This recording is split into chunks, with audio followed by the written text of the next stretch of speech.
Hi, I'm Katie Kempner, and we're here at the 3% Conference, and this is an episode of Perspectives. Perspectives is a series of inspiring conversations with remarkable working women leading busy and successful lives, and I have a repeat guest and an extraordinary person, my good friend Cindy Gallop. Welcome. Delighted to be here, Katie. Thank you for stopping by. It's great to see you. So I know this is a very busy week for you specifically. Oh my God. Yes, Talk it is, about yeah. balance. But you made it here in between doing a lot of other things.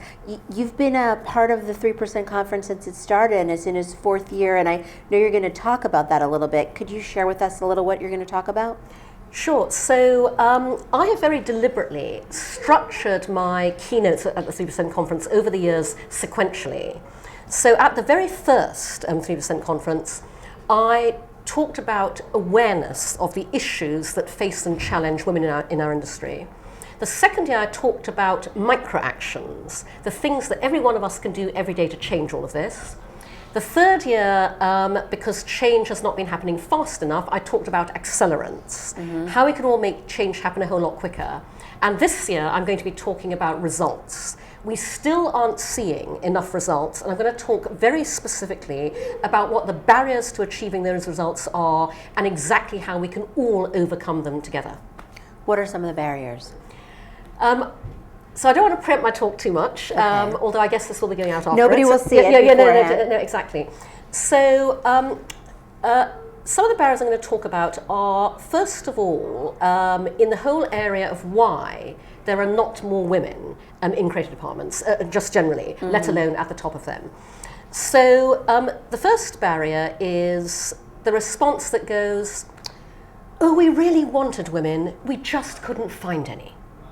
And the answer to that is, you did not look hard enough. Because, hello, if you just come here to the 3% Conference, you are surrounded by hundreds of brilliant, creative, talented women. And if you really want them, and you really go looking for them, and you research the hell out of it, and ask people and dig in, you will find them. The second barrier, the second response, is the one that goes, there weren't any good women candidates. And the reason that happens is because in our industry, as in every other industry, men are hired and promoted on potential, and women are hired and promoted on proof. So the way it works with the men is, I see myself in him at his age, at that age, goes the white male ECD. You know, oh yeah, he's a good sort, you know, we kick back with a beer, we get on really well, he's totally got what it takes, let's make him ECD. With a woman, it's, has she done the job?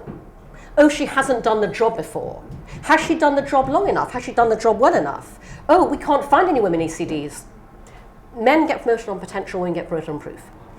And then the third barrier is the single most appallingly insulting thing any white male ECD or leader can say in response to a query about why there are not more women, or, by the way, people of colour in the creative department, which is, it's all about the work. Why is it that when we ask why there is not more diversity in creative departments, the immediate assumption from the old white men in our industry is that if there was, there would be an instant drop in standards and lower quality of work? Because when you say that, what you are saying is that women and people of colour are not as talented and not as creative as white men, and that all the best work in our industry can only be done by white men.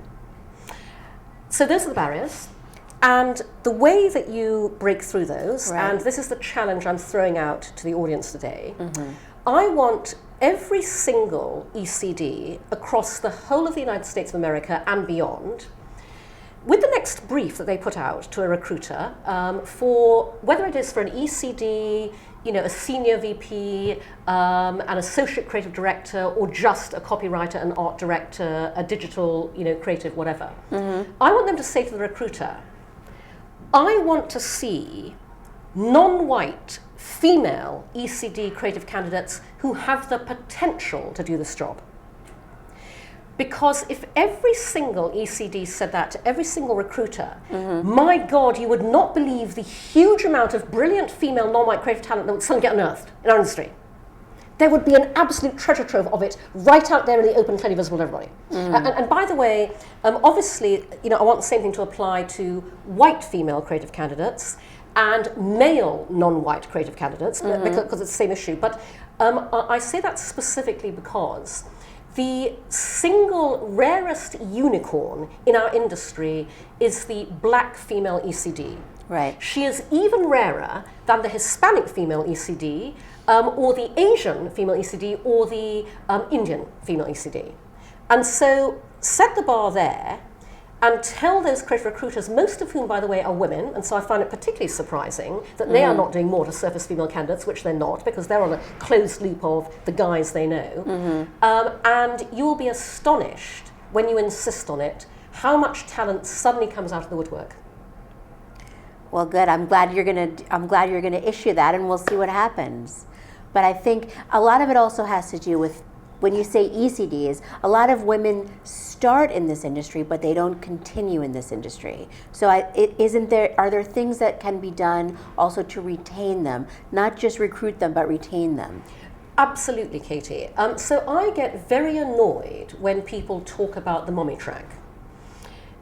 Women do not leave our industry because of children or families.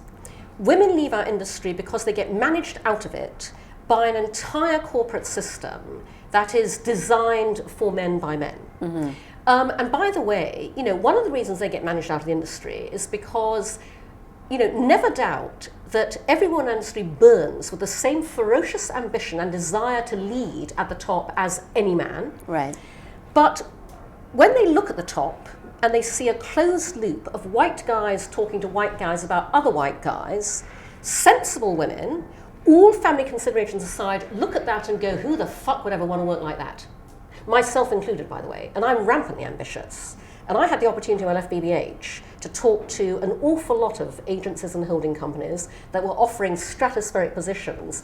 And I realized very quickly that the culture and the environment and the type of male personalities at the top of the holding companies, big agencies of our industry, were not the environment that I wanted to work in. So the way we solve that is that when you ensure that every single level of management is gender equal, you redesign the nature of our business around the way that women want to work in a way that will make men much, much more happy. Because there are just as many women as men who burn to be ECD, who are dying to earn a shit ton of money, who want to run this industry, who want to invent the future in this industry, there are as many men as women who don't want to go to work on a Monday morning. There are as many men as women who want to spend more time with their children, who are fed up with the rat race and want to get the hell out of it. And so when we redesign our industry around the female way of doing business, we make life a whole lot more enjoyable for the men. I think you're right. And that's why we have to have men in the conversation too, right? Absolutely. Because otherwise, nothing's going to change. Absolutely.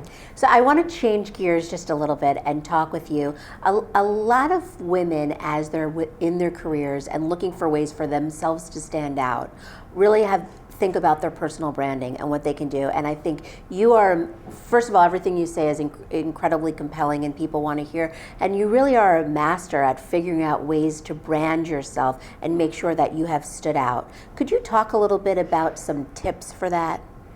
Sure. So it's interesting because our industry is bad at personal branding in the way it's bad at agency branding. Yeah. The cobbler's children have no shoes. It is as true, unfortunately, in this area as any other.